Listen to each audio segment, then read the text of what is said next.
You ask Tiger to calculate. This deals with linear inequalities with one unknown. The final result is x equal or greater than 48. Let's solve it step by step. Isolate the x. Multiply both sides by inverse fraction 8/5.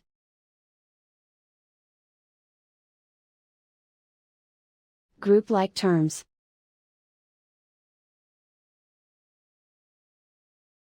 Multiply the coefficients.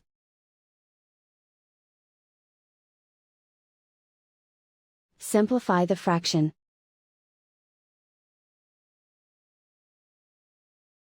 Multiply the fractions.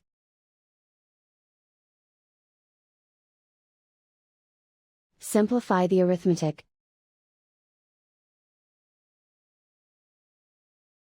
Plot the solution on a coordinate grid.